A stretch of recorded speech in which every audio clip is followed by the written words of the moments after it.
ओम नारायणं नमस्कृत्य नरं चैव नरोत्तमं देवीं सरस्वतीं व्यासं तपूजयमुदीरयेत् मुखं करोति वाचालं पङ्गुलं गिरिं यत्कृपात्तमहं वन्दे परमानन्दमाधवं निगमकल्पतरुवरकलितं घडं सुखं घातं तद्रव संयुतं पिबत भागवतं रसमालयो मुहुरः रसिका भूविभावुकाः ॐ व्यासं वसिष्ठसमुद्धारं सत्यः पौत्रप्रकल्मषं पराशरात्मजं वन्दे सुगतातं तपोनिधिं ॐ व्यासाय विष्णुरूपाय व्यासरूपाय विष्णवे नमो वै ब्रह्मनिधये वासिष्ठाय नमो नमः।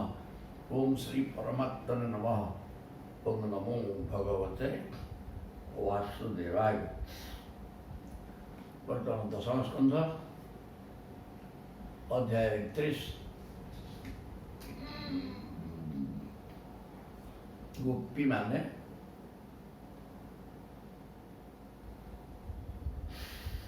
निजर प्रियतम भगवान कृष्ण को न पाई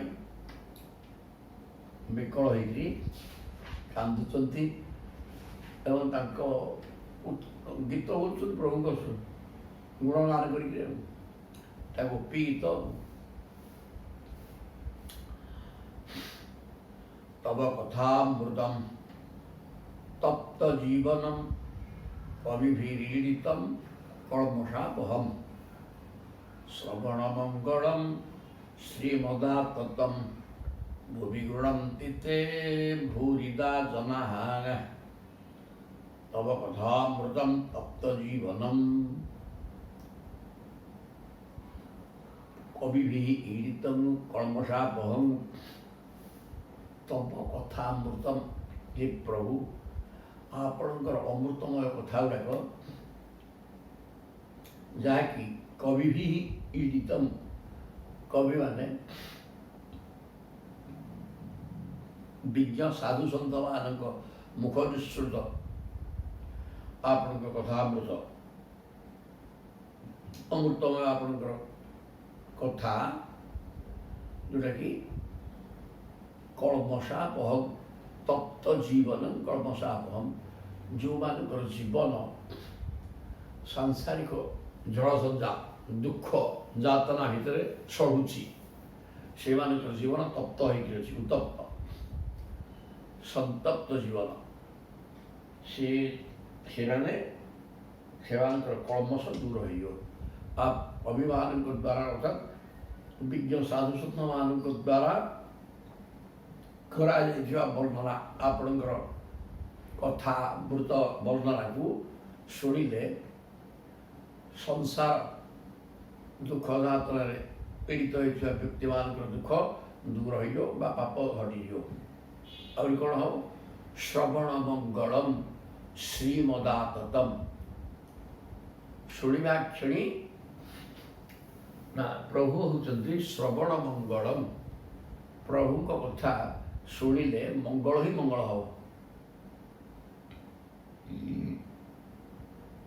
जो कथा को शुणिले मंगल ही मंगल हम मंगल बोले कौन अमंगल है संसार चिंता कर पागल हो एवं भगवत कथा शुणा मात्रे से संसार चिंता हटिज एवं कल्याण हम संसार चिंता हटिवा तो कल्याण अच्छी चिंता कल पागल हम श्रीमदाततम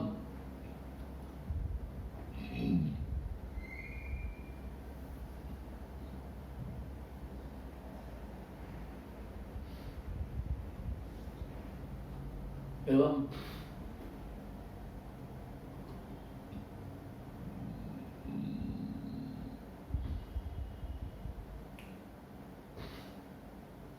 श्री लक्ष्मी श्रीमदाततम तत्वान व्याप्त कल्याण ही कल्याण है लक्ष्मी परम सुंदर परम मधुर सर्वत्र परिव्याप्त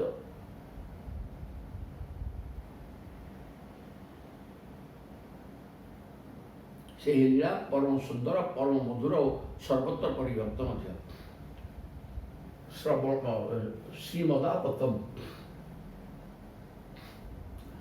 श्रीमद ଶ୍ରୀମତ୍ କହିଲେ ଶ୍ରୀଯୁକ୍ତ, ଶ୍ରୀ ସହିତ, ଶ୍ରୀମାନ ଲକ୍ଷ୍ମୀ ବା ରାଧାଙ୍କ ସହିତ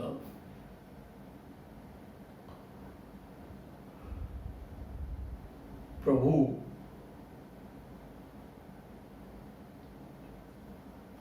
ସର୍ବତ୍ର ବ୍ୟାପିକି ଅଛନ୍ତି। ପ୍ରଭୁ ସର୍ବବ୍ୟାପ୍ତ ଏବଂ ସର୍ବତ୍ର ଲକ୍ଷ୍ମୀ ବା ରାଧାଙ୍କ ସହିତ ବ୍ୟାପ୍ତ ହେଇକି ଅଛନ୍ତି। ଭୂମି ଗୁଣନ୍ତି ତେ ଭୂରିଦା ଜନା, ଏବଂ ସେଇମାନେ ଇଏ ଭଗବତ କଥାକୁ ସେଇମାନେ କହନ୍ତି ଯେଉଁମାନେ ହିଁ ପ୍ରଚୁର ଦାନ ଦେଇଥାନ୍ତି। ଅର୍ଥାତ୍ ଭଗବତ କଥାକୁ ଦାନ କରୁଥିବା ଲୋକ ହିଁ ପକ୍କା ଦାନୀ। କାହିଁକି ନା ଅନ୍ୟ ସବୁ ଜିନିଷ ଗୁଡ଼ାକ ଟଙ୍କା ପଇସା ଭଲ ମନ୍ଦ ଏଗୁଡ଼ାକ କ୍ଷୟିଷ୍ଣୁ ବିନାଶଶୀଳ ନଷ୍ଟ ହେଇଯିବ, କିନ୍ତୁ ଭଗବତ କଥା ଭିତରେ ବାନ୍ଧି ହେଇକି ରହିଯିବ।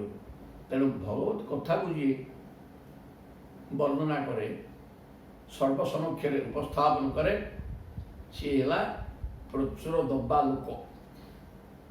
କାହିଁକିନା ଭଗବତ କଥାକୁ ଯିଏ ଦିଏ ସେ କଥାଟା ହେଉଛି ସର୍ବଶ୍ରେଷ୍ଠ ବସ୍ତୁ, ତେଣୁ ତାକୁ ଦେଉଥିବା ଲୋକ ହିଁ ସର୍ବଶ୍ରେଷ୍ଠ। ତେଣୁ ଏଠି କହିଲେ ଆପଣଙ୍କର ଅମୃତମୟ ଆପଣଙ୍କର ଲୀଳା କଥା ଯେଉଁଟା ବିଦ୍ୱାନ ବା ଭକ୍ତମାନଙ୍କ ମୁଖନିସୃତ ବାଣୀ ତାହା ସମସ୍ତ ପାପକୁ ନଷ୍ଟ କରିଦିଏ ଏବଂ ସଂସାର ଲାଭାଗ୍ନିରେ ତପ୍ତ ହୋଇଥିବା ବ୍ୟକ୍ତିର ହୃଦୟକୁ ଶୀତଳ କରିଦିଏ। ଆପଣଙ୍କର କଥା ଗୁଡ଼ାକ ଶୁଣିବା ମାତ୍ରେ ମଙ୍ଗଳ ପ୍ରଦାନ କରେ ଏବଂ ଆପଣ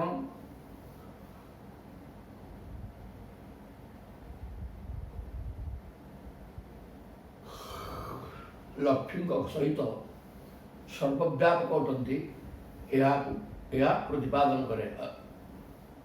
ତେଣୁ ଯେଉଁ ବ୍ୟକ୍ତିମାନେ ଆପଣଙ୍କ କଥାନ୍ତର ସବୁ ବ୍ୟାଖ୍ୟାନ କରନ୍ତି ସର୍ବସମକ୍ଷରେ, ସେମାନେ ହିଁ ପକ୍କା ଦାନୀ। କାହିଁକିନା ସେମାନେ ହିଁ ଆପଣଙ୍କ କଥାମୃତର ସବୁ ଦାନ କରୁଛନ୍ତି, ତେଣୁ ସେମାନେ ହିଁ ପକ୍କା ଦାନୀ। ଆଉ ସଂସାର ଦାନ କରୁଥିବା ବେଳେ ଟଙ୍କା ପଇସା ଅନ୍ୟ ଜିନିଷ ଦାନ କରୁଥିବା ବ୍ୟକ୍ତିଟା ଦାନୀ ନୁହେଁ। କାହିଁକିନା ସେ ଦାନ ଗୁଡ଼ାକ କ୍ଷୟିଷ୍ଣୁ ବିନାଶଶୀଳ, କେହି ରହିବେନି, କିନ୍ତୁ ଏଇ କଥା ରହିବ। ପ୍ରହସିତଂ ପ୍ରିୟ ପ୍ରେମ ବୀକ୍ଷଣ ବିହରଣ ସତେ ଧ୍ୟାନ ମଙ୍ଗଳଂ ରସିଷାଂ ବିଦୁ ଯା ହୃଦୟ ସ୍ପୃଶଃ କୁହକନୁ ମନଃ କ୍ଷୋଭୟନ୍ତି ହି। ହି ପ୍ରିୟତମ ପ୍ରହସିତଂ ପ୍ରେମ ବୀକ୍ଷଣମ୍, ଆପଣଙ୍କର ହସ ହସ ମୁହଁରେ ସେ ଯେଉଁ ବାଙ୍କ ଚାହେଁ, ପ୍ରେମରେ ଆମକୁ ଚାହିଁବା, ତାହା ବିହରଣ ସତେ ଧ୍ୟାନ ମଙ୍ଗଳମ, ନାନା ପ୍ରକାର କ୍ରୀଡ଼ାକୁ ଧ୍ୟାନ କରିକରି ଆମେ ଆନନ୍ଦରେ ମଗ୍ନ ହୋଇଯାଉଥିଲୁ। ବିହରଣ ସତେ ଧ୍ୟାନ ମଙ୍ଗଳମ, ଆପଣଙ୍କର ଶ୍ରୀତହାସୁ ଏବଂ ବକ୍ର ଚାହାଣୀ ଯୁକ୍ତ ମୁଖକୁ ଚାହିଁକିରି ଏବଂ ଆପଣଙ୍କର କ୍ରୀଡ଼ା ରସକୁ, ଆପଣଙ୍କର ଖେଳ,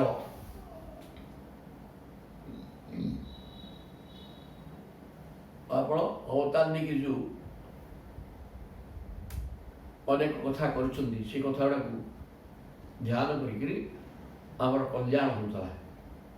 ସେ ମୁଖକୁ ଚାହିଁକିରି ଏବଂ ଅବତାର ନେବା ସମୟ ଠାରୁ ବର୍ତ୍ତମାନ ପର୍ଯ୍ୟନ୍ତ ଯାହା ଯାହା ରାକ୍ଷସ ବଧ ଇତ୍ୟାଦି ଇତ୍ୟାଦି କରିଛନ୍ତି, ଯେଉଁ ଖେଳାଲୀଳା କରିଛନ୍ତି, ତାକୁ ଧ୍ୟାନ କରିକିରି ଆମର କଲ୍ୟାଣ ହେଉଥିଲା। ଆମେ ଆନନ୍ଦ ଅନୁଭବ କରି ରହିଥିଲୁ।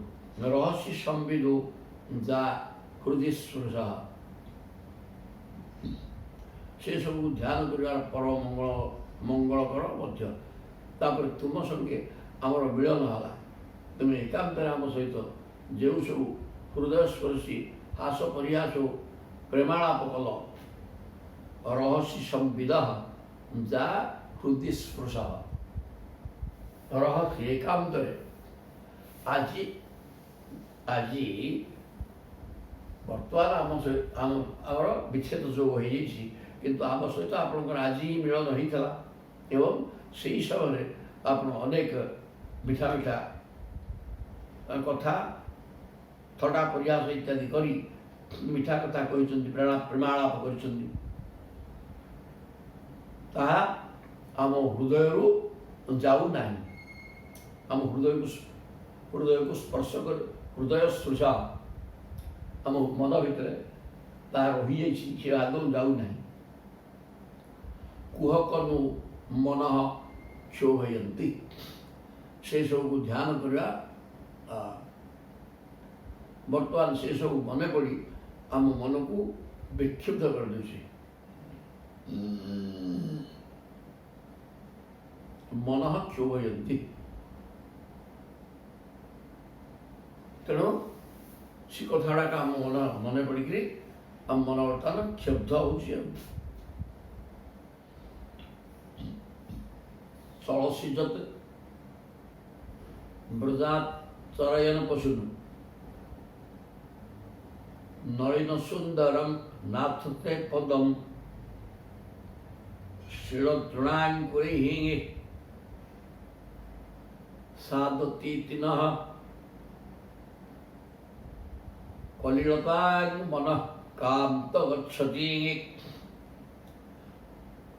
ଷୋଳଶୀଯତ୍ ବ୍ରଜାତ୍ ଚରୟନ ପଶୁନ, ବ୍ରଜାତ୍ ଏ ବ୍ରଜ ଭିତରୁ ବାହାରିକି ଆପଣ ଗାଈ ଗୋଠ ନେଇକି ଚରେଇବାକୁ ଯାଆନ୍ତି। ନଳିନ ସୁନ୍ଦର ନାଥତେ ପଦମ୍, ଆପଣଙ୍କର ପାଦ ହେଉଛି ପଦ୍ମ ଭଳିଆ ଅତ୍ୟନ୍ତ କମନୀୟ ଏବଂ କୋମଳ ଆପଣଙ୍କର ପାଦ ପଦ୍ମ। ବ୍ରଜରୁ ବାହାରି ଗାଈ ଗୋଠ ନେଇ ଚରେଇବାକୁ ଆପଣ ଯାଆନ୍ତି ହେ ନାଥ ସ୍ୱାମୀ। ଶିଳ ତୃଣାଙ୍କୁରୈଃ, ଆଉ ପାହାଡ଼ ପର୍ବତ ଜାଗା ତ କ'ଣ ସେଠି ଅଛି, ଗୋବର୍ଦ୍ଧନ ପର୍ବତ, ପର୍ବତ ଗୁଡ଼ାକ ମାନେ ଗୋଡ଼ି ଫୋଡ଼ି ସବୁ ରହିଛି, ଗୋଡ଼ି ବୁଡ଼ିଯିବ ଗୋଡ଼ରେ ମଧ୍ୟ। ତେଣୁ ଏହି ପ୍ରକାର ଶିଳା ଦ୍ୱାରା ଶିଳା ପରିପୂର୍ଣ୍ଣ ଏବଂ ତୃଣାଙ୍କୁର, ତୃଣ ଗୁଡ଼ାକ ଗାଈ ଖାଇ ଦେଇଛନ୍ତି, ତା ଦେହରେ ସେଗୁଡ଼ାକ ମଧ୍ୟ ଗୋଡ଼ରେ ପୋଡ଼ି ହେଇଯିବ। ସିଦତୀତିନଃ କଲିଳତାଂ ମନଃ କାନ୍ତ ଗଚ୍ଛତି। ତେଣୁ ଆପଣ ଗାଈ ଚରେଇ ଯିବା ପରେ ଆମେ ସଦା ଚିନ୍ତାକୁଳ ରହୁଛୁ, କାହିଁକିନା ପାହାଡ଼ିଆ ପଥୁରିଆ ରାସ୍ତା, ତା ଦେହରେ ତୃଣ ଗୁଡ଼ାକ ମଧ୍ୟ ଅନେକ ଘାସ ଅଛି ଯେଉଁଗୁଡ଼ାକ ଖୁଣ୍ଟିକିରି ଗାଈ ଖାଇଦେଲା ପରେ ସେଟା ଗୋବରରେ ବୁଡ଼ିଯିବ ମଧ୍ୟ। ତେଣୁ ସେ ପ୍ରକାର ତୃଣ ଆପଣଙ୍କର ପାଦରେ ଟୁଟି ଯାଉଥିବ, ଏହି ପ୍ରକାର ଚିନ୍ତା କରି ଆପଣଙ୍କର ପାଦର କୋମଳତା, ପଦ୍ମ ଭଳିଆ ଆପଣଙ୍କର ପାଦ ସୁନ୍ଦର ଏବଂ କୋମଳ, ସେ କୋମଳ ପାଦରେ ଏ ପାହାଡ଼ିଆ ରାସ୍ତା ଆପଣ ଅତିକ୍ରମ କରୁଛନ୍ତି, ଘାସ ଖୁଣ୍ଟିକିରି ଖାଇ ଦେଇଛନ୍ତି ଏବଂ ତାହାର ସେଗୁଡ଼ାକ ମଧ୍ୟ ଗୋଡ଼ରେ ପଡ଼ି ହେଇଯାଉଥିବ। ଏହି କଥାକୁ ଚିନ୍ତା କରି ହେ କାନ୍ତ ସ୍ୱାମୀ, ଆମର ମନ ଅତ୍ୟନ୍ତ ବ୍ୟାକୁଳ ହେଉଛି। ମାନେ କହିବାର ତାତ୍ପର୍ଯ୍ୟ, ଏମାନେ ଅନବରତ ପ୍ରଭୁଙ୍କର ଭଲ ମନ୍ଦ ଚିନ୍ତା କରିବାରେ ବ୍ୟସ୍ତ ରହୁଥିଲେ। ପ୍ରଭୁଙ୍କୁ ଖାଲି ଯେ ତାଙ୍କୁ ନିକଟରେ ପାଇକି ଚାହିଁକିରି ବସିଲେ ତା ନା ପ୍ରଭୁ ସ୍ମରଣ ବା ଭକ୍ତି, ତାହା ନୁହେଁ। ପ୍ରଭୁଙ୍କର ବିଚ୍ଛେଦରେ ନଥିବା ଅବସ୍ଥାରେ ତାଙ୍କ କଥା ସ୍ମରଣ କରିବା ସଦା ସର୍ବଦା, ସେଇଟା ହେଉଛି ସବୁଠାରୁ ଶ୍ରେଷ୍ଠ ଭାବନା। ଏବଂ ଗୋପାଳନା ମାନେ ଅନବରତ ପ୍ରଭୁଙ୍କ ଭାବନାରେ ରହୁଥିଲେ, ଅନବରତ ଜାଗ୍ରତ ଅବସ୍ଥାରେ କେବଳ ପ୍ରଭୁ ଚିନ୍ତା, ତାଙ୍କ ନିଜ ଚିନ୍ତା ନଥିଲା କି ଘର ସଂସାର ଚିନ୍ତା ନଥିଲା। ସେଥିପାଇଁ ସେମାନେ ଯଦିଓ ସନ୍ନ୍ୟାସୀ ନଥିଲେ, କୌଣସି ଆଶ୍ରମ ସନ୍ନ୍ୟାସ ଆଶ୍ରମ ଗ୍ରହଣ କରିନଥିଲେ, ତଥାପି ସନ୍ନ୍ୟାସୀ ଠାରୁ ଅଧିକା ଥିଲେ। କାହିଁକିନା ସବୁ ମୁହୂର୍ତ୍ତରେ ପ୍ରଭୁ ଚିନ୍ତା, କୃଷ୍ଣଙ୍କ ଚିନ୍ତା, ଅନ୍ୟ କଥା ତାଙ୍କର ନଥିଲା। तापरे दिन परीक्षय नीलकुंतलैः वनरुहाननं बिभ्रदावृतं घनरजस्वलं दर्शयन् मुहुः मनसिनः स्मरं वीरदक्षसी। दिन परीक्षय दिन केमी गाई नहीं चलाऊे एवं पथुरिया रास्तार केमी गाई चलाऊे तृण गोटे कंटा घुच बुड़ी जाऊ पथर गोड़ी बुड़ी जाऊ आपण पद्म भाया कोमल पाद तेणु आम चिंता रोला दिन आक दिन क्षय जो सन्ध्या हो जाता से नीलकुंतले ही तार वनरुहाननम बिभ्रदावृतम वनरुहाननम हे पद्म मुख आप आरन मान मुहटा पद्म भाया मुख नीलकुंत नीलवर्णर कला केश द्वारा अत्यंत सुशोभित चूर्णकुंतल कुंचुकुंचिया केश द्वारा आपणकर पद्मानन पद्म भाया मुखटा कुंचुकुंचिया केशयुक्त हो अत्यंत कमनीय होती सी मुख कौन कले बिभ्रदावृतम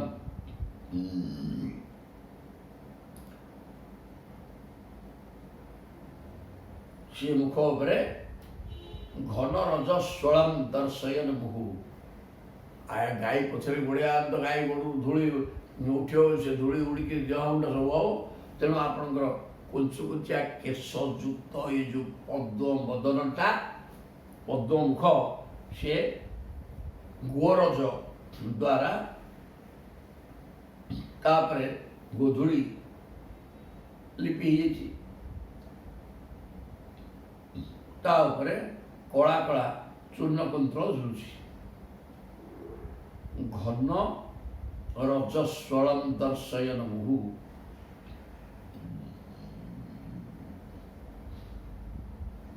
हे वीर प्रियतम तुम्हें तुम से सौंदर्य दिखाई दिखाई आम हृदय मिलन आकांक्षा प्रेम उत्पन्न कर देउछ घन रजस्वलम मेघ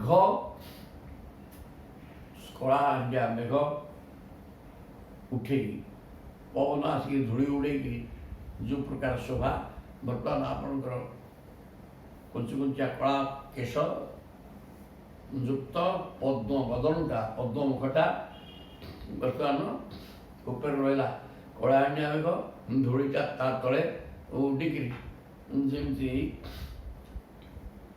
विवर्ण कर अंतरिक्ष को से प्रकार अवस्था आपंकर मुखटा अंतरिक्ष भाया आकाश कला मेघ चूर्णकुंतल यही प्रकार सुंदर पद्म मुखटा जो आप देखिकी मुहु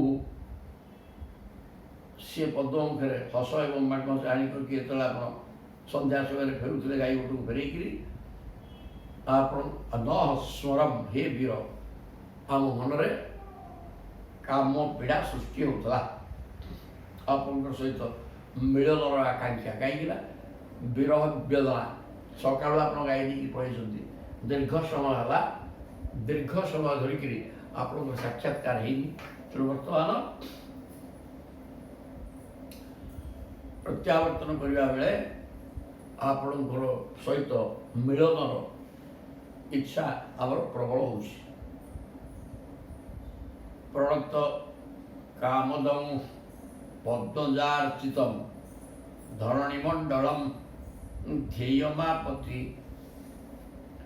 धरणिमंडलम ध्येयमापति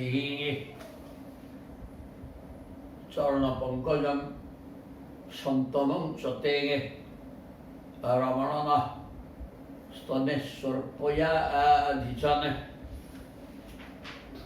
कहले प्रणत कामदम पद्मजार्चितम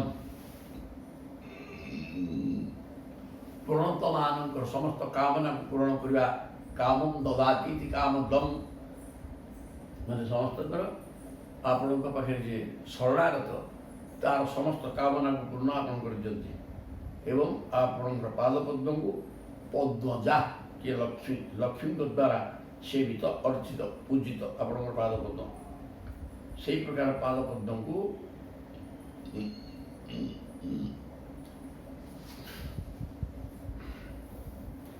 शरणागत परत भक्तमान कामना पूर्ण करुवा एवं लक्ष्मी द्वारा सेवित आपणकर पादपद्म धरणी मंडल ध्येयमापदी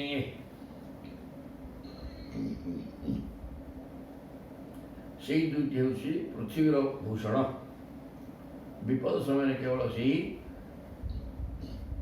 पृथ्वीर भूषण धरणी मंडनम पृथ्वी की से मंडन कर पृथ्वीर शोभावर्धन कर पादपद्म जो पादपद्म शरणागत मानकर पादपद्म शरण पशि व्यक्ति मान समस्त कामना पूर्ण कर दिए एवं पद्मदात लक्ष्मी द्वारा पूजित से पृथ्वी की मंडन पृथ्वीर शोभा को बढ़ाऊँ से पादपद्म ध्येय मापदी एवं विपद काल से पादपद्म को ध्यान कले विपद हटि जाए।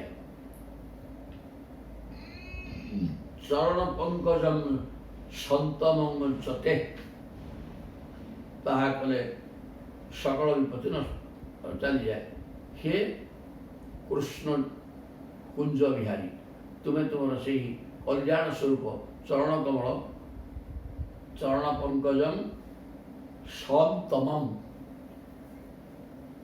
कल्याणप्रद से पादपद्म जो पादपद्म सब किसी प्रदान कर दे पार से मंगलमय पादपद्म को हे रमण हे स्वामी हे मालिक नः स्तनेषु अर्पय अधिहन आमर आधिहन आदि माने मानसिक आपणकर विच्छेद विरह वेदन विकल होता हृदय वक्षदेश उपरे जो स्तनद्वय से स्तनद्वय आपणकर मंगलप्रद पादपद्म को रखी दिंतु माने हृदय जो काम विकार सृष्टि को पोड़ी पकाउछि आपणकर पाद पद्मर शीतलता को प्रदान करी स्तन उपर पाद पद्म रखिदेला हृदय वक्षस्थल पादपद्म रखी दिंतु जहाँफल आम हृदय शांत हो व्यथित हम ना। सुरतवर्धनम शोकनाशनम स्वरितव्येनुनागा सुष्टुचुंबितम इतर राग विस्मारणम नृणाई वितर वीर नहते अधरामृतम आवरी कहले सुरतवर्धनम शोकनाशनम हे प्रियतम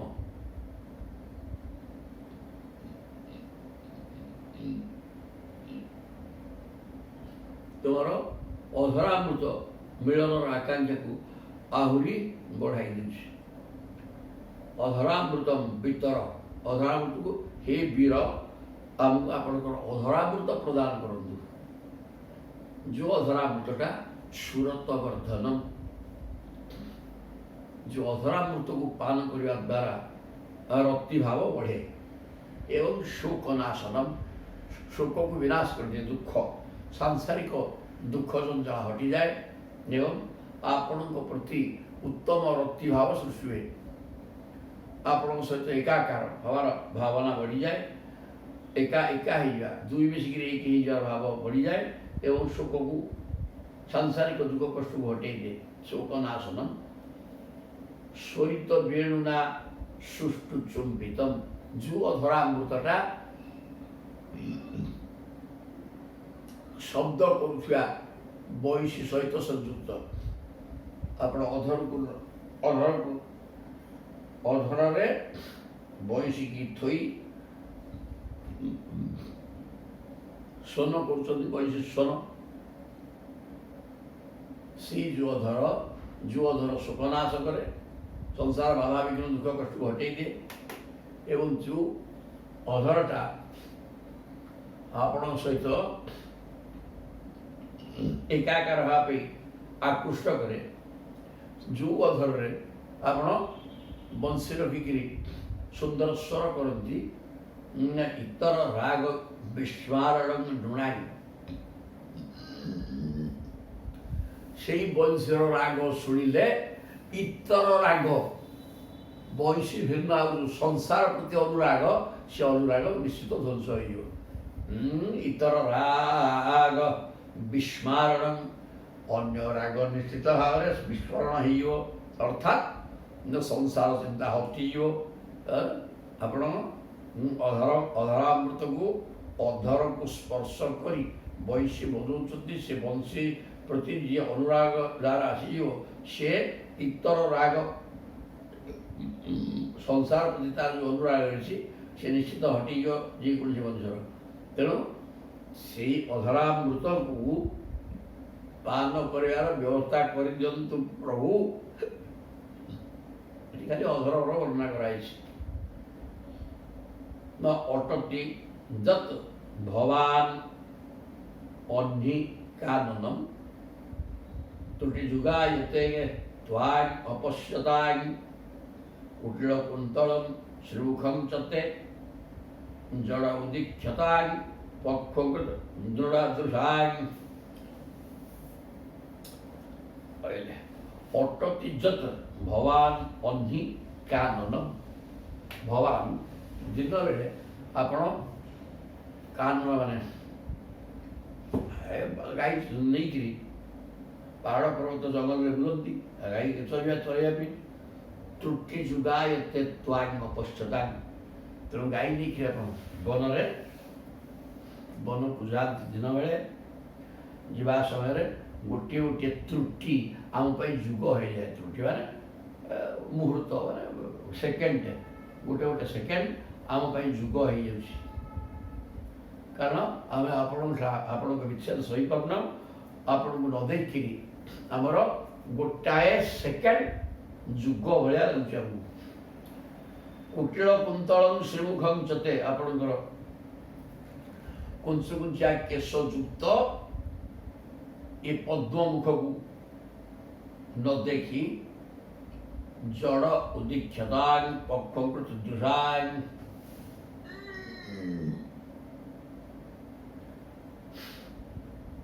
सुंदर मुखारविंद देखीदेले आखिरे पलक पकड़ा इच्छा हुए ना, मन हुए आखिर पत्ता तैयारी करता विधाता अत्यंत मूर्ख।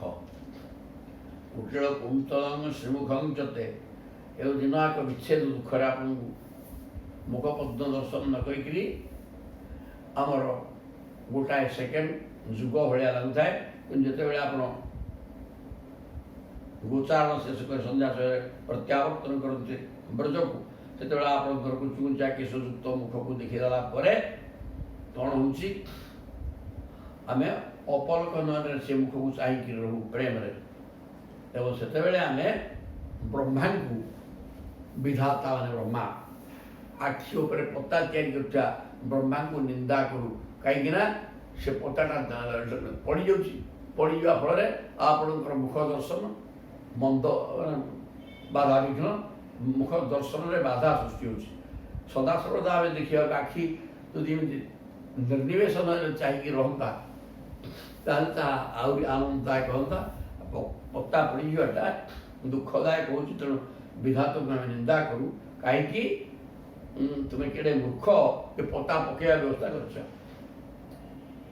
अति सुतान सुतान्वय भ्रातृबान्धवान् अति विलंघ्य तेन चतुता गता गतिविल तब गीत मोहिता इतव जोषित त्यजत निषेगे। कहले पति हे प्रभु कौन तुम्हें कह आम निजर पति पुत्र अन्य माने वंश भाई पितामाता बंधु सबू तो छाड़ी समस्त को परित्याग करी उपेक्षा करी बांधवान अति भल भाव परित्याग कर। सामान्य से चिंता मन भी नहीं बर्तमान ते तेन च्युतागताः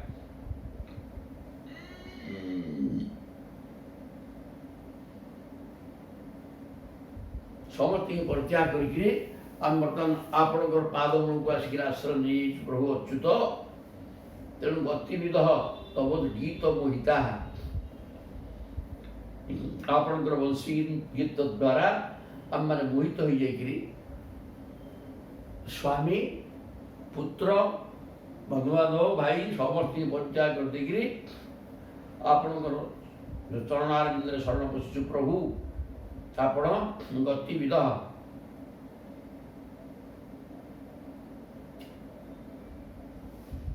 तो हे कि तब हे ठक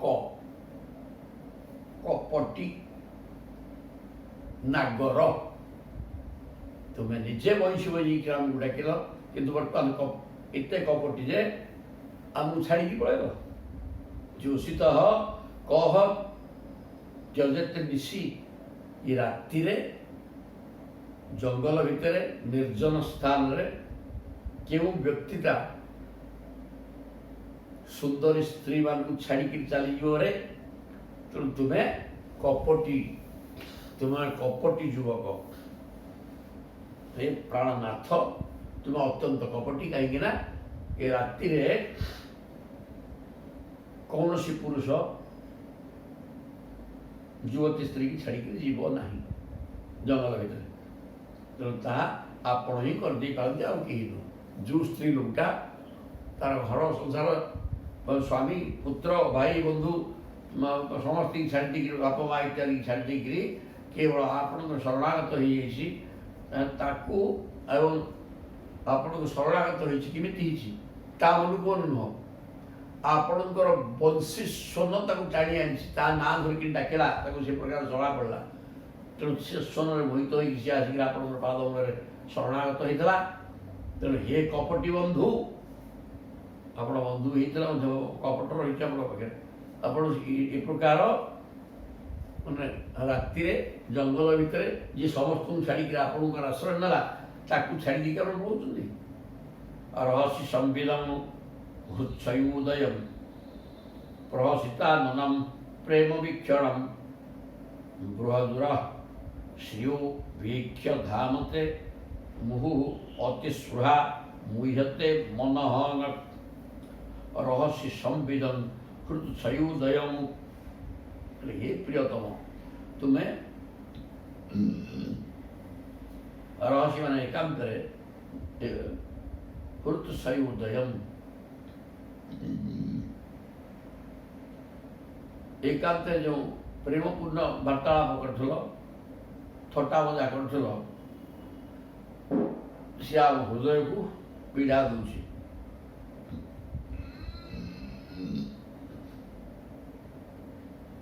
हृत्सय उदयन आमर हृदय कौन हृदय आशा कौन आमर एकमात्र आशा आप सहित मिलन सी एकांत आम सहित जो प्रेमालाप कले थटा प्रयास करा आमर मिलनर आशा को द्विगुणित कर मिलन हो सारी आमर तेणु से मिलनर आशा बर्तमान पुणी द्विगुणित हो थे मिलन होने आपको छाड़े ना प्रहसितानंदम प्रेम वीक्षण तेणु आपण हस हस मुह एवं प्रेम जो बांक चाणी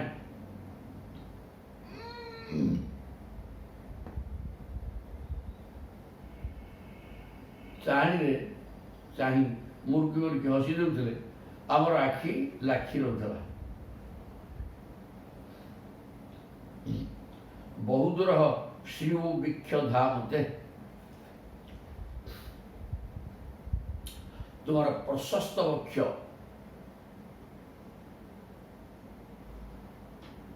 मुहूर्ति सुराग मुह्यते मन आपणकर विस्तृत वक्ष उपरे जहाँकि लक्ष्मींकर नित्य निवास श्रिय धाम श्री मान लक्ष्मींकर धाम माने वासस्थान लक्ष्मींकर नित्य निवास आपणकर जो विस्तृत वक्ष देश ସେହିଦିନୁ ଆମର ମିଳନ ଲାଳସା ବଢ଼ି ବଢ଼ି ଚାଲିଛି ଏବଂ ଆମ ମନ ତୁମଠାରେ ଲାଗିଯାଇଛି। ମୁହୁରତି ସ୍ପୃହା ମୁହ୍ୟତେ ମନ, ଆମ ମନ ମୋହଗ୍ରସ୍ତ ହୋଇଯାଇଛି ଏବଂ ବିସ୍ତୃତ ବକ୍ଷ ଯାହା ଲକ୍ଷ୍ମୀଙ୍କର ବାସସ୍ଥାନ, ସେ ବକ୍ଷର ଆଲିଙ୍ଗନକୁ ମନ ଅପେକ୍ଷା କରି ରହିଛି, କେତେବେଳେ ସେ କଥାଟା ହେବ, ସେଥିପାଇଁ ମନ ଉତ୍କଣ୍ଠିତ ହେଇକି ରହିଛି। କାରଣ ଆପଣ ପ୍ରକୃତିରେ ଆମ ସହିତ ମିଶି ସାରିଛନ୍ତି। ହସ ହସ ମୁହଁ ଏବଂ ବାଙ୍କ ଚାହାଣୀଯୁକ୍ତ ମୁଖମଣ୍ଡଳ ସ୍ୱଭାବକୁ ଆମକୁ ଦେଖେଇ ଆମ ସହିତ ମିଶି ଥଟ୍ଟା ପରିହାସ କରି ପ୍ରେମାଳାପ କରି ଆମର ମନରେ ମିଳନର ଆକାଂକ୍ଷା ଆପଣ ହିଁ ବଢ଼େଇ ସାରିଛନ୍ତି। ତେଣୁ ଲକ୍ଷ୍ମୀଙ୍କର ବାସସ୍ଥାନ ଆପଣଙ୍କର ବିସ୍ତୃତ ହୃଦୟ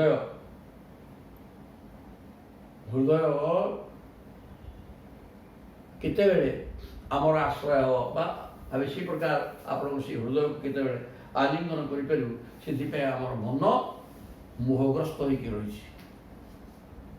ତେଣୁ ବ୍ରଜବନୌକଷାୟୀ ବ୍ୟକ୍ତିଭଙ୍ଗତେ ବୃଜିନ ହନ୍ ତ୍ରଳଂ ବିଶ୍ୱମଙ୍ଗଳଂ ତ୍ୟଜମନାୟ च ନଃ ତତ୍ସ୍ପୃହାତ୍ମନାଂ ସଦନ ହୃଦୃଜାଂ ଜନ୍ନିଷୂଦନଂ କହିଲେ। ବ୍ରଜବନୌକଷାୟୀ ବ୍ୟକ୍ତିହୀନ ଅଙ୍ଗତେ, ତାହେଲେ ହେ ପ୍ରିୟତମ,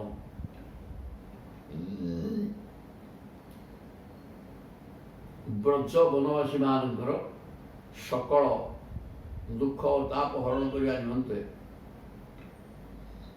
ଜଗତର କଲ୍ୟାଣ କରିବା ନିମନ୍ତେ ବ୍ରଜ ବନୌକଷାୟୀ, ବନୌକଷାୟୀ ବନବାସୀ,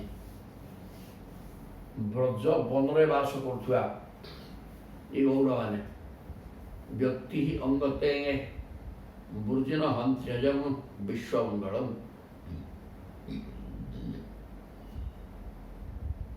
ବନବାସୀ ମାନଙ୍କର ସକଳ ଦୁଃଖ ଓ ତାପ ହରଣ କରିବା ନିମନ୍ତେ, ଜଗତର ମଙ୍ଗଳ କରିବା ନିମନ୍ତେ ତୁମର ହିଁ ଆବିର୍ଭାବ। ବ୍ୟକ୍ତି ମାନେ ଆପଣ ବ୍ୟକ୍ତ ହେଇଛନ୍ତି, ମାନେ ଆବିର୍ଭାବ ଆପଣ ହେଇଛନ୍ତି, ଅବତାର ନେଇଛନ୍ତି। ବ୍ରଜ ବନରେ ବାସ କରୁଥିବା ବ୍ୟକ୍ତିମାନଙ୍କର ବୃଜିନ ହନ୍ତ୍ରୀ, ବୃଜିନ ମାନେ ପାପକୁ ଅପହରଣ କରି ବା ପାପକୁ ଅପହରଣ କରିବା ଏବଂ ବିଶ୍ୱର କଲ୍ୟାଣ କରିବା ପାଇଁ ଆପଣ ବର୍ତ୍ତମାନ ବ୍ୟକ୍ତ ହେଇଛନ୍ତି, ମାନେ ଅବତାର ନେଇଛନ୍ତି। ତେଜ ମନାଂଶ ନଃ ତତ୍ସ୍ପୃହାତ୍ମନାଂ, ତେଣୁ ବର୍ତ୍ତମାନ ଆମେମାନେ ଆପଣଙ୍କର ମିଳନ ଆକାଂକ୍ଷାକୁ ନେଇକି ବଞ୍ଚିଛୁ। ମନାକୃତ୍ୟଜ ନଃ ତତ୍ସ୍ପୃହାତ୍ମନାଂ ନଃ ମନାକୃତ୍ୟଜ, ଟିକିଏ ଆପଣଙ୍କର ମିଳନ ପାଇଁ କାତର ହୋଇକି ରହିଥିବା ଆମମାନଙ୍କ ସହିତ ଆପଣ ଟିକିଏ ମିଶି ଯାଆନ୍ତୁ।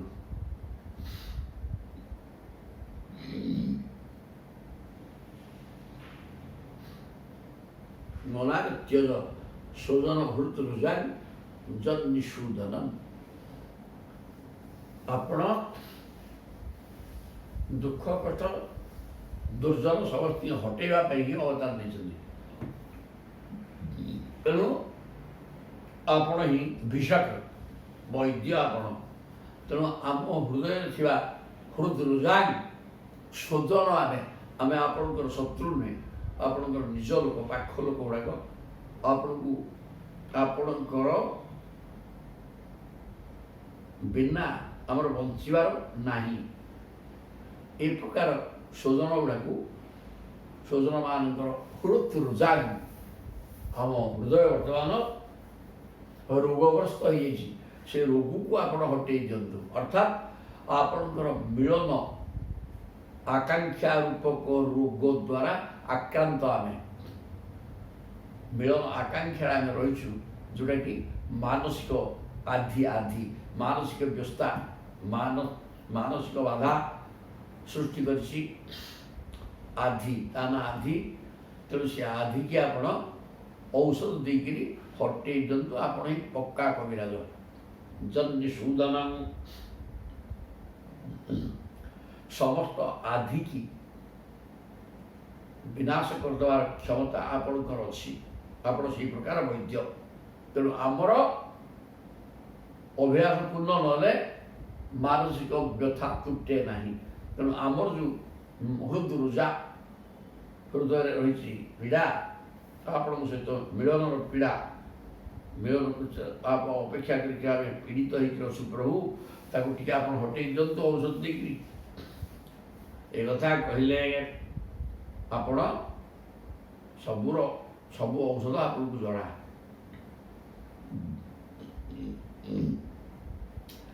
କହିଲେ ଯତେ ସୁଜାତ ଚରଣାମ୍ବୁରୁହଂ ସ୍ତନେଷୁ ଭିତ୍ତା ଶନିଃ ପ୍ରିୟ ଦଧି ମହି କର୍କଶେଷୁ ତେନାଟବୀ ମଟସି ତଦବ୍ୟଥତେ ন কিঞ্চিৎ কূর্পাদিহের ভ্রমতি ধি তার ভবদা ইশান নহ। তাহলে যতে সুজাত চরণাম্বুরুহং কর্কশেষু স্তনেষু ভিত্তা শনিঃ প্রিয় দধিমহি। ଆପଣଙ୍କର ପାଦ ପଦ୍ମ ଏତେ କୋମଳ ଯେ ସେଇଟାକୁ ସେ ପାଦ ପଦ୍ମକୁ ଆମେ ଅମ୍ବୁରୁହମ୍ ପଦ୍ମ, ପାଦ ପଦ୍ମ ଅତ୍ୟନ୍ତ, ପଦ୍ମଟା ବି କୋମଳ ସୁନ୍ଦର।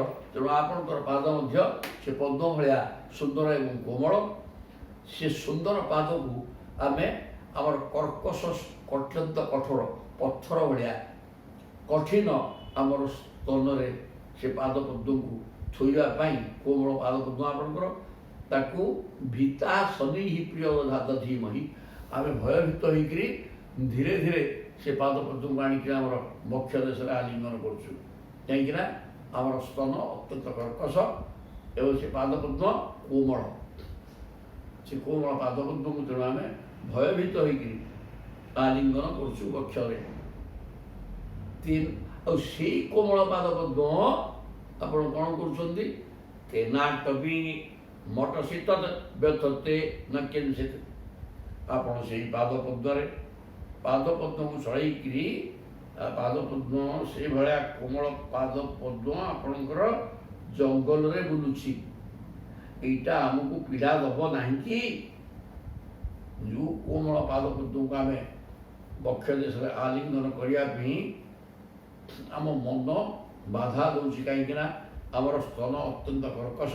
ସେ କର୍କଶ ସ୍ତନରେ ଆପଣଙ୍କର କୋମଳ ପାଦକୁ ଆମେ କେମିତି ଆଲିଙ୍ଗନ କରିବୁ? କିନ୍ତୁ ସେଇ କୋମଳ ପାଦରେ ଆପଣ ଜଙ୍ଗଲରେ ବୁଲୁଛନ୍ତି, ଏଇଟା ଆମକୁ ବାଧା ଦେବନି। କୂର୍ପାଦିରେ ଭ୍ରମତି ଧୀ ଭବଦା ୟୁଜାନଃ। ହେ ଶ୍ୟାମ ସୁନ୍ଦର ପ୍ରିୟତମ, ଆମର ଏହି ଜୀବନଟା କେବଳ ତୁମରି ପାଇଁ, ଆମେ ତୁମରି ପାଇଁ ବଞ୍ଚି ରହିଛୁ। ଆମେ କେବଳ ତୁମରି କୃପାଦିଭିଃ ଭ୍ରମତି କୂର୍ପାଦିଭିଃ ଭ୍ରମତି ଧୀଃ ଭବଦା ୟୁଜାନଃ। ଆମେ କେବଳ ତୁମରି ପାଇଁ ଉଦ୍ଦିଷ୍ଟ, ତୁମରି ପାଇଁ ହିଁ ବଞ୍ଚିଛୁ। ଅନ୍ୟ ବ୍ୟବସ୍ଥା ଆମ ପାଖରେ କିଛି ନାହିଁ। ଆମେ ତୁମ ଭିନ୍ନ ଏ ସଂସାରର କୌଣସି ବସ୍ତୁ ଚିନ୍ତା ଆମ ପାଖରେ ନାହିଁ। କେବଳ ମନ କୃଷ୍ଣମୟ ହେଇକି ରହିଛି। ପ୍ରଭୁ ଆପଣଙ୍କର ସାନ୍ନିଧ୍ୟ ଲାଭ କରିବା ପାଇଁ ଆମେ ଅପେକ୍ଷା କରିକି ବଞ୍ଚିକି ରହିଛୁ, ଆଶା କରିକି ସେଇ ଜିନିଷକୁ, ନହେଲେ ଆମର ବଞ୍ଚିବାର ବି କିଛି କାରଣ ନାହିଁ। ଇତି ଶ୍ରୀମଦ୍ଭାଗବତେ ମହାପୁରାଣେ ପାରମହଂସ୍ୟାଂ ସଂହିତାୟାଂ ଦଶମ ସ୍କନ୍ଧେ ପୂର୍ବାର୍ଦ୍ଧେ ରାସକ୍ରୀଡ଼ାୟାଂ ଗୋପୀଗୀତଂ ନାମ 31 ଅଧ୍ୟାୟ। 32 ଅଧ୍ୟାୟ ଆସିଗଲେ ଗୋପୀଙ୍କ ମନରେ ଶ୍ରୀକୃଷ୍ଣଙ୍କର ଆବିର୍ଭାବ। ଗୋପୀଙ୍କ ମେଳରେ ପ୍ରଭୁ ଆସିକି ପହଞ୍ଚିଲେ ଏବଂ ତାଙ୍କୁ ସାନ୍ତ୍ୱନା ଦେଲେ। କ'ଣ କହୁଛନ୍ତି ଦେଖିବା। ଶ୍ରୀ ଶୁକ ବାଚ ଶୁକ କହିଲେ, ଇତି ଗୋପ୍ୟଃ प्रगायन्त्य प्रलपन्त्यश्च चित्रधारा मृदुः सुस्वरं राजं कृष्ण दर्शन लालधारा। ଏହି ପ୍ରକାର ଗୋପାଙ୍ଗନା ମାନେ ପ୍ରଭୁଙ୍କର ରୂପ ଚିନ୍ତନ କରି ମିଳନର ଆଶା ବଳବତ୍ତର ହୋଇଯାଇଛି ଏବଂ ତା ପ୍ରଭୁଙ୍କ ରୂପକୁ ଚିନ୍ତନ କରି ବିଭିନ୍ନ ପ୍ରକାର କଥା କହି ପ୍ରଳାପ କଲେ ଏବଂ କାନ୍ଦି ବୋଇ ପ୍ରଳାପ କରିବାକୁ ଲାଗିଲେ। ସୁସ୍ୱରଂ ରାଜ ଉତ୍ତମ ସ୍ୱରରେ ପ୍ରଭୁଙ୍କର କଥାକୁ ଗାନ କରି କାନ୍ଦିକିରି ବାହୁନିକିରି କାନ୍ଦିଲେ ଗୀତ ବୋଲିକିରି। ଏଇ ରାଜନ ସୁଖଦେବ କହୁଛନ୍ତି ପରିଗୀତ ମହାରାଜ କୃଷ୍ଣ ଦର୍ଶନ ଲାଳସା, ଭଗବାନ କୃଷ୍ଣଙ୍କୁ ଦେଖିବା ଇଚ୍ଛାରେ ବାହୁନିକିରି କାନ୍ଦିକିରି ମାନେ ଗୀତ ବୋଲିବାକୁ ଲାଗିଲେ। ତାସାଂ ଆବିର୍ଭୂତ ସୌରିଃ ସ୍ୱୟଂ ଉଗାମ୍ବୁଜଃ ପୀତାମ୍ବରଧରଃ ଶୈବୀ ସାକ୍ଷାତ୍ ମନ୍ମଥ ମନ୍ମଥଃ। ଏହି ପ୍ରକାର ଅତ୍ୟନ୍ତ ବିକଳ ହୋଇକି କାନ୍ଦିବା ଫଳରେ ପ୍ରଭୁ ଆଉ ସହ୍ୟ କରିପାରିନାହାନ୍ତି, କାରଣ ସେମାନେ ଅହଙ୍କାରଗ୍ରସ୍ତ ହୋଇଯାଇଥିଲେ। ତାଙ୍କର ଅହଙ୍କାରକୁ ହଟେଇବା ଦରକାର ଥିଲା। ଅହଙ୍କାର ନ ହଟିଲା ପର୍ଯ୍ୟନ୍ତ ପ୍ରଭୁ କାହାର ନୁହନ୍ତି, ଅହଙ୍କାର ପାଖରେ ପ୍ରଭୁ ରହିପାରନ୍ତି ନାହିଁ। ତେଣୁ ସେମାନେ ଯେତେବେଳେ ନିଜର ସୌନ୍ଦର୍ଯ୍ୟ ମଦ ଗୋପାଙ୍ଗନାମାନଙ୍କ ଭିତରେ ପଶିଗଲା, ମନ ଭିତରେ, ପ୍ରଭୁ ତାକୁ ଛାଡ଼ିକି ପଳେଇଲେ। ବର୍ତ୍ତମାନ ବିକଳ ହୋଇକି କାନ୍ଦିବା ଫଳରେ ପ୍ରଭୁ କହିଲେ ୟାଙ୍କର ଆଉ ସୌନ୍ଦର୍ଯ୍ୟ ମଦ ନାହିଁ। ତେଣୁ ମନସ୍ତାପ କଲେ, ବୋଲେ ଆମେ କେବଳ ନିଜକୁ ସୁନ୍ଦରୀ ବୋଲି ଭାବିବାରୁ ଏ ପ୍ରଭୁ ପଳେଇଲେ। ଏ କଥା ବୁଝିଗଲେ। ତେଣୁ ବୁଝି ଯାଇକି ଅନୁତାପ କରିବା ଫଳରେ ପ୍ରଭୁ ପୁନର୍ବାର ପଳେଇ ଆସିଲେ। ତାସାଂ ଆବିର୍ଭୂତ ସୌରିଃ, ସୌରୀ ମାନେ ତାଙ୍କର ପିତାମହ, ଜେଜ ହେଉଛନ୍ତି ସୁରସେନ। ସୁରସେନଙ୍କର ପୌତ୍ର ହେଲେ କୃଷ୍ଣ, ତେଣୁ ତାଙ୍କ ନାଁ ବି ସୌରୀ। ତା ସାଙ୍ଗେ ଆବିର୍ଭୂତ, ସେମାନଙ୍କ ଭିତରେ ଆସିକି ଭଗବାନ କୃଷ୍ଣ ଆବିର୍ଭାବ ହେଲେ। ସ୍ୱୟଂ ମୁଖାମ୍ବୁଜ, ମୁଖ ପଦ୍ମରେ ହସ ଅଛି, ସଦାବେଳେ ସେ ତ ହସୁଥାନ୍ତି ଆଉ, ତେଣୁ ହସ ହସ ମୁଖରେ ବର୍ତ୍ତମାନ ଭଗବାନ କୃଷ୍ଣ ଗୋପାଙ୍ଗନାମାନଙ୍କ ମଧ୍ୟରେ ବିରାଜମାନ କଲେ। କେମିତି କହିଛନ୍ତି ନା ପୀତାମ୍ବରଧରଃ ଶୈବୀ, ପୀତ ବସ୍ତ୍ର ପରିଧାନ କରିଛନ୍ତି, ବନମାଳା ଲମ୍ବିଛି, ସାକ୍ଷାତ ମନ୍ମଥ ମନ୍ମଥଃ, ତତେ ଯେମିତି ମନକୁ ମନ୍ଥନ କରୁଥିବା କାମଦେବ। ମନ୍ମଥ ମନ୍ମଥ, ମନକୁ ମନ୍ଥନ କରୁଥିବା ମନ୍ମଥ ମାନେ କନ୍ଦର୍ପ ଭଳିଆ। କାମ ଭାବ ମନକୁ ସବୁଥିରେ ମନ୍ଥନ କରେ। ତେଣୁ ସେଇ ପ୍ରକାର ଅବସ୍ଥାରେ ଆସିକି ପହଞ୍ଚିଗଲେ।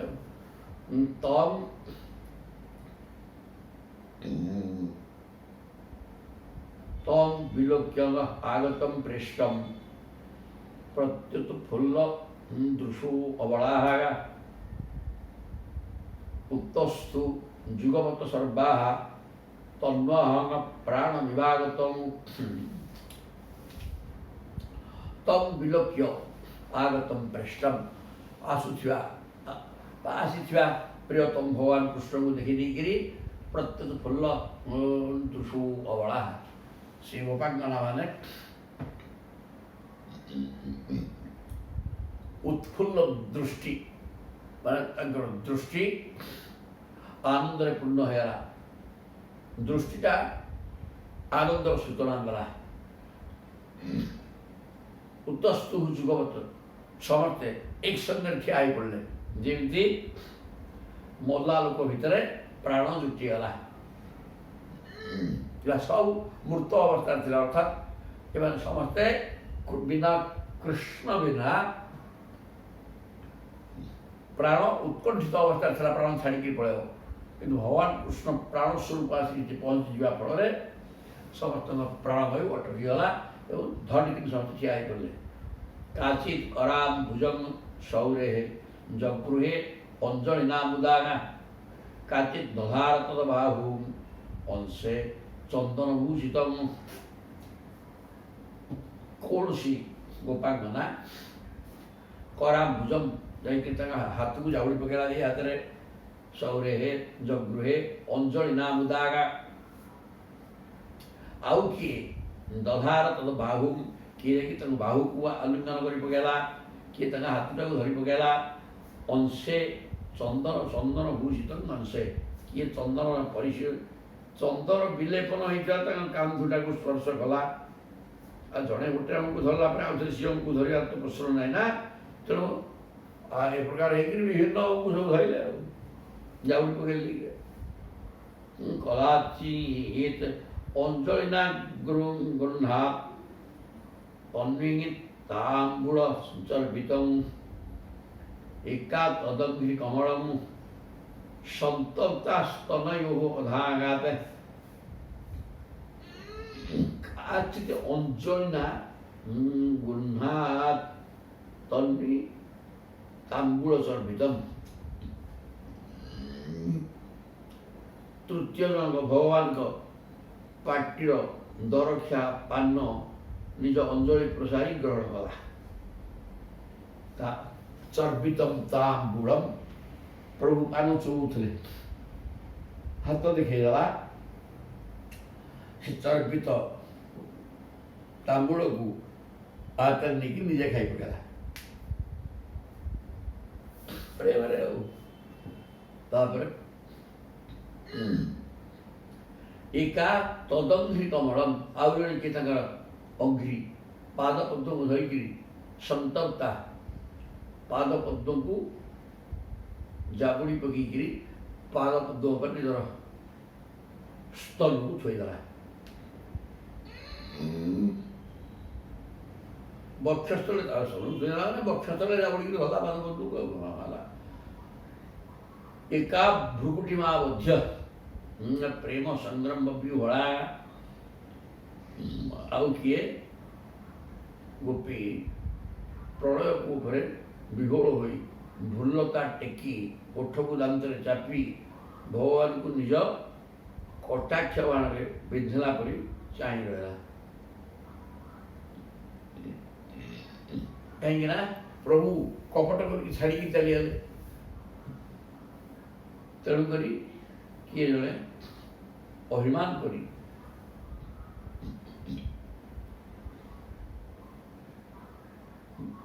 ତା ଭ୍ରୁକୁଟି ଭ୍ରୁକୁଞ୍ଚନ କରିକିରି ପ୍ରେମରେ ବିଭୋଳ ହେଇଯାଇକିରି ଘ୍ନତି ଇବ ଅକ୍ଷତ, ସତେ ଯେମିତି ଆଘାତ କଲା। ଭ୍ରୁକୁଟିକି କୁଟିଳ କରିକିରି କ୍ରୋଧରେ ପ୍ରଭୁଙ୍କୁ ଚାହିଁକିରି ଆଘାତ କଲା ଭଳିଆ କଟାକ୍ଷେପି ସନ୍ତଷ୍ଟ ସଦାଗା, ଅଧର ଓଷ୍ଠକୁ ଦାନ୍ତରେ କାମୁଡ଼ିକିରି ଭ୍ରୁକୁଟି କୁଟିଳ କରିକିରି ପ୍ରଭୁଙ୍କ ପ୍ରେମରେ ବିହୋଳ ହୋଇ କଟାକ୍ଷ ପାତ ବାଙ୍କ ଚାହାଣୀ କରିକିରି ତାଙ୍କୁ ଆଘାତ ଦେଲା, ତାଙ୍କ ହୃଦୟ ପ୍ରଭୁଙ୍କ ହୃଦୟରେ ଆଘାତ ଦେଲା।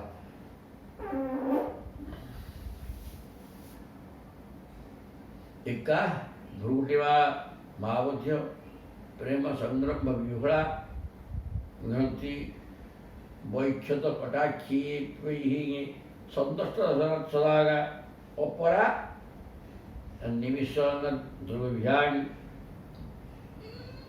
ଜୁଷାଣା ତନ୍ମୁଖାମ୍ବୁଜଂ ଆପିତଙ୍ଗପି ନାତୃପ୍ୟତ न सन्तस्तद चरणं यथागा।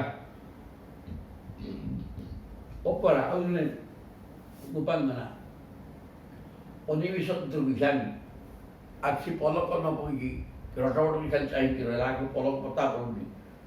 ଜୁଷାଣା ତନ୍ମୁଖାମ୍ବୁଜଂ, ପ୍ରଭୁଙ୍କର ମୁଖପଦ୍ମକୁ ମୁଖପଦ୍ମର ଶୋଭାକୁ ଅପଲକ ନୟନରେ ଦେଖିବାକୁ ଲାଗିଲା। ନାତୃପ୍ୟତ, ଭଲ ଭାବରେ ଦେଖି ଦେଖି ତାକୁ ହୃଦୟ ଭିତରକୁ ନେଇଗଲେ ମଧ୍ୟ ସେ ତାର ତୃପ୍ତି ହେଲା ନାହିଁ। ସନ୍ତସ୍ତଚରଣ ଯଥା, ସଜ୍ଜନମାନେ ପ୍ରଭୁଙ୍କର ଚରଣାରବିନ୍ଦକୁ ସ୍ମରଣ କରି ଯେତେ ସ୍ମରଣ କରୁଥିଲେ ମଧ୍ୟ ସେମାନେ ତୃପ୍ତ ହୁଅନ୍ତି ନାହିଁ। ଠିକ୍ ସେମିତି ଉପାଙ୍ଗନାଟା ଅପଲକ ନୟନରେ ପ୍ରଭୁଙ୍କର ମୁଖପଦ୍ମକୁ ଚାହିଁକିରି ଏପରିକା ରହିଲା ଯେ ତାର ଯେତେ ଚାହିଁଲେ ବି ସେ ତୃପ୍ତ ହେଲାନି। ସେ ଚାହିଁକି ଠିଆ ହେଇଥିଲା କାଠପତ୍ର ଭଳିଆ। ତମ୍ ଯେମିତି ଭଗବାନଙ୍କର ଭକ୍ତ ଚରଣାରବିନ୍ଦକୁ ଆଶ୍ରୟ କରି ଯାଏ। ସନ୍ତଃ ତତ୍ଚରଣ ଯଥା ତମ୍ କାଚିତ୍ ନେତ୍ରରନ୍ଧ୍ରେଣ ହୃଦି କୃତ୍ୟ ନିବେଲ୍ୟସ ପୁଲକାଙ୍ଗୀ ଉପଗୁହ୍ୟାସ୍ତେ ଯୋଗୀ ବା ନନ୍ଦ ସମ୍ପୃକ୍ତାଗା। ଆଉ କୋଉ ଉପାଙ୍ଗନାଟା ନେତ୍ରରନ୍ଧ୍ର ଆଖି ଅପଲକ ଦୃଷ୍ଟିରେ ଆଖି ଚାହିଁ ପ୍ରଭୁଙ୍କର ସ୍ୱରୂପକୁ ହୃଦୟ ଭିତରେ ଧାରଣ କରି ପୁଲକାଙ୍ଗୀ ଉପଗୁହ୍ୟା ପ୍ରଭୁଙ୍କୁ ଆଲିଙ୍ଗନ କରିକିରି ଆନନ୍ଦ ଅନୁଭବ କଲା। ଚାହିଁକିରି ପ୍ରଭୁଙ୍କ ରୂପକୁ ନେଇଗଲା ଭିତରକୁ ଏବଂ ଭିତରକୁ ନେଇକି ତାଙ୍କୁ ଆଲିଙ୍ଗନ କରିକିରି ଆନନ୍ଦ ଅନୁଭବ କଲା। କେମିତି ନା ଯୋଗୀ ଆନନ୍ଦ ସମ୍ପୃକ୍ତା। ଯେମିତି ଯୋଗାଭ୍ୟାସ କରୁଥିବା ବ୍ୟକ୍ତି ଯୋଗ ମାଧ୍ୟମରେ ନିଜର ଆତ୍ମାକୁ ପରମାତ୍ମାଙ୍କ ସହିତ ଏକାକାର କରିଦେଇକିରି ଆନନ୍ଦ ଅନୁଭବ କରେ। ଇଏ ମଧ୍ୟ ଠିକ୍ ସେଇଆ କଲା, ଏକାକାର କରିଦେଲା ଆତ୍ମାକୁ ପରମାତ୍ମାଙ୍କ ସହିତ। ନିଜ ଆଖିରେ ପ୍ରଭୁଙ୍କୁ ଚାହିଁ ହୃଦୟ ଭିତରକୁ ନେଇଗଲା। ତାଙ୍କର ସ୍ୱରୂପକୁ ସେ ଭିତରେ ଦର୍ଶନ କରି ଆଲିଙ୍ଗନ କରିକିରି ଆନନ୍ଦ ଅନୁଭବ କଲା ଯୋଗୀ ଭଳିଆ। ସର୍ବାସ୍ତାଗା କେଶବାଲୋକ ପରମୋତ୍ସବ ନିବୃତାଗା ଜହୁ ବିରହଜଂ ତାପಂ ପ୍ରାଜ୍ଞଂ ପ୍ରାପ୍ୟ ତଥା ଜନାହାଗା। ସର୍ବାସ୍ତାଃ ସେ ସମସ୍ତ ଉପାଙ୍ଗନା ମାନେ କେଶବାଲୋକ ପରମୋତ୍ସବ ପରମ ଉତ୍ସବ ନିବୃତ୍ତା ଭଗବାନ କୃଷ୍ଣଚନ୍ଦ୍ରକୁ ଦେଖିକିରି ସେମାନଙ୍କର ଦେଖିବାଟା ହେଲା ଗୋଟେ ଉତ୍ସବ। ସେମାନଙ୍କ ପାଇଁ ଉତ୍ସବ ମାନେ ମହୋତ୍ସବ ଭଳିଆ ହେଲା। ତେଣୁ ସେ ଉପାଙ୍ଗନା ମାନେ ମହୋତ୍ସବ ନିବୃତ୍ତା। ଏ ଯେଉଁ ଭୟଙ୍କର ଆଦି ମାନସିକ ଅଶାନ୍ତି ଭିତରେ ଥିଲେ ସେ ମାନସିକ ଅଶାନ୍ତିକି ଦୂର ହଟେଇ ଦେଲେ। ପ୍ରଭୁଙ୍କୁ ତାଙ୍କ ମଧ୍ୟରେ ପାଇକିରି ଆନନ୍ଦ ଅନୁଭବ କଲେ ଏବଂ ମାନସିକ ଦୁଶ୍ଚିନ୍ତା ହଟିଗଲା। ଜହୁ ବିରହଜଂ ତାପମ୍ ବିରହଜନ୍ତ ସେ ଦୁଃଖକୁ ବିରହଜନ୍ତ ସନ୍ତାପ ଉତ୍ତାପକୁ ହଟେଇ ଦେଲେ। ପ୍ରାଜ୍ଞଂ ପ୍ରାପ୍ୟ ତଥା ଜନାହାଙ୍ଗା ଲୋକ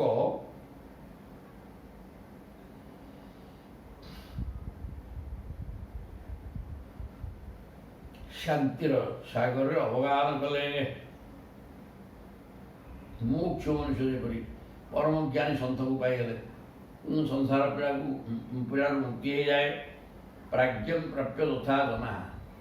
ଜନାହା ମାନେ ଯଥାର୍ଥ ଲୋକ ନୁହଁ, ଯିଏ ମୁମୁକ୍ଷୁ ବ୍ୟକ୍ତି, ସିଏ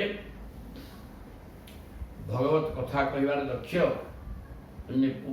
ଅତ୍ୟନ୍ତ ଜ୍ଞାନୀ ବ୍ୟକ୍ତିକି ପାଇଲା ପରେ ସିଏ ଯେମିତି ତୃପ୍ତ ହେଇଯାଏ, ସେମିତି ଏମାନେ ଭଗବାନଙ୍କୁ ପାଇକିରି ଅତ୍ୟନ୍ତ ତୃପ୍ତ ହେଇଯାଇଥିଲେ।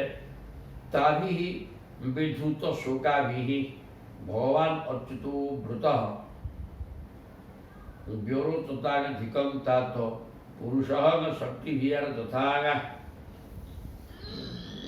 ତାଭିଃ ବିଧୃତ ଶୋକାଭିଃ ଆଗରୁ ସେମାନେ କାମପ୍ରିୟା ତାଙ୍କର ଥିଲା, ମାନସିକ ଅଶାନ୍ତିରେ ଥିଲେ।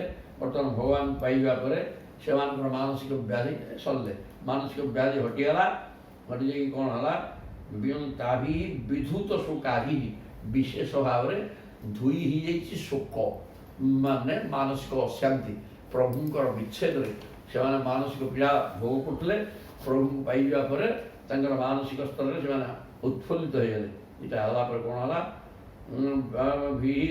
ଭଗବାନ ଅଚ୍ୟୁତ ବୃତଃ ଏବଂ ସମସ୍ତେ ଭଗବାନ ଶ୍ରୀକୃଷ୍ଣଙ୍କ ଚାରିପାଖରେ ବେଢ଼ିଗଲେ। ବେଢ଼ିକିରି ବ୍ୟରୋଚତାଗା ଧିକଂ ତାତ ପୁରୁଷ ଶକ୍ତିଭିଃ ଯଥା। ପୁରୁଷ ଶକ୍ତିକି ପାଇକି, ଶକ୍ତି କିଏ ସେ ନା ସ୍ତ୍ରୀଟା ହିଁ ଶକ୍ତି। ଶକ୍ତିଟା ସ୍ତ୍ରୀଲିଙ୍ଗ ଶବ୍ଦ, ସ୍ତ୍ରୀଟା ହିଁ ପୁରୁଷ ପାଇଁ ଶକ୍ତି। ଯା ଦେବୀ ସର୍ବଭୂତେଷୁ ଶକ୍ତି ରୂପେଣ ସଂସ୍ଥିତା ନମସ୍ତାସ୍यै ନମସ୍ତସ୍यै ନମସ୍ତସ୍यै ନମୋ ନମଃ।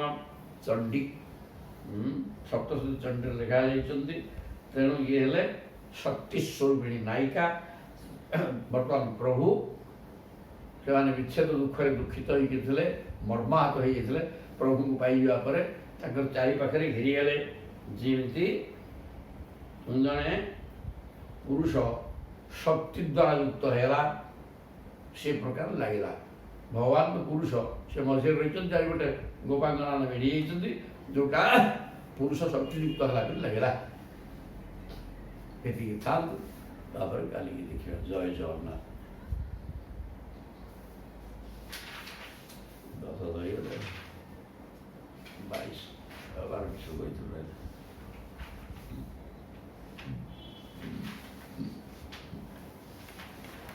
ହେଲା